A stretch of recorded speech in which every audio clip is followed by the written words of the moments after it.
Who was Xenophon again? Xenophon was a student of Socrates. He lived around 400 BC.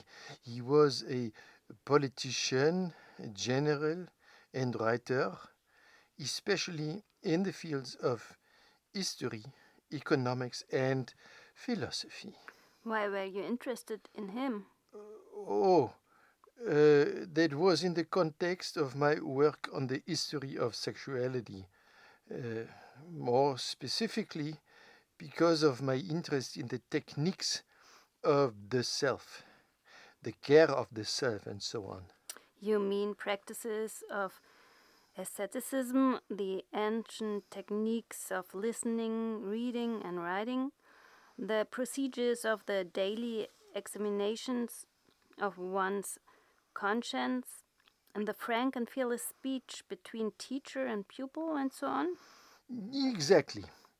Um, as with other ancient authors, Xenophon deals with the question of asceticism, of moderateness, of taking care of oneself, especially when he talks about epaimelia, that is, forms of actions that correspond to individually chosen procedures and goals. Uh, but that's not the point. Xenophon combines these considerations with an extended reflection on the question of economy. Please don't give me that neoliberal stuff about the best way to run a company. Wait a second. Even Karl Marx referred to Xenophon as an author who understood the principles of the division of labor. Okay, so what's your point? Uh, with Xenophon, you can place the techniques of the self in a broader milieu, in an economic context in the broadest sense, even an ecological one, if you like. Because Xenophon wrote a book called Oeconomicus. The title alludes to the word oikos, which means nothing other than house or household.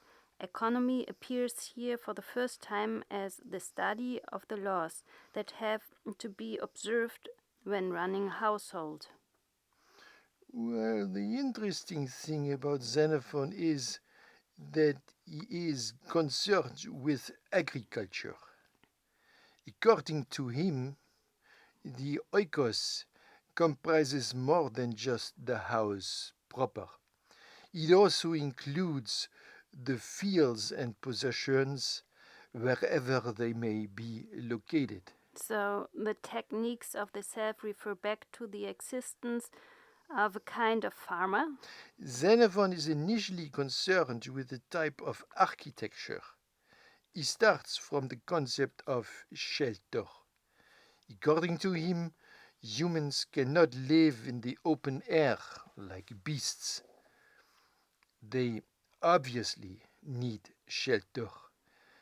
Two basic forms of activity are then associated with this.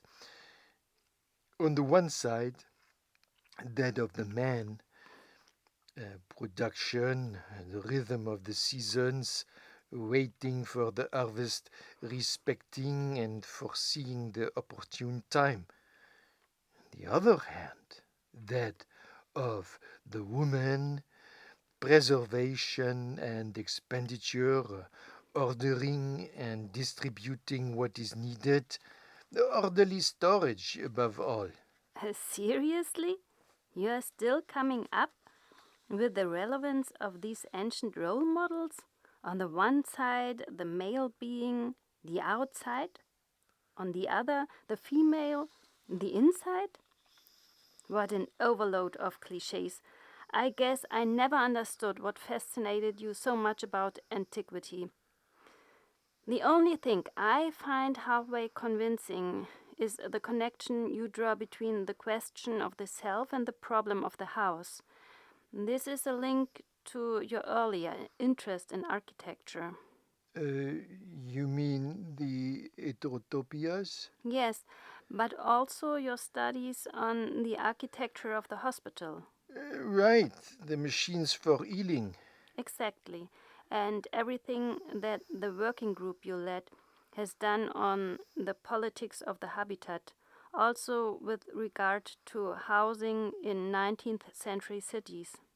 Oh, perhaps we should have pursued this further. From today's perspective, that would have been super interesting, especially because of the problematic relation between economy and ecology. Uh, Perhaps a new form of the self, of the subject, is needed for bringing these two spheres together. Hmm, perhaps.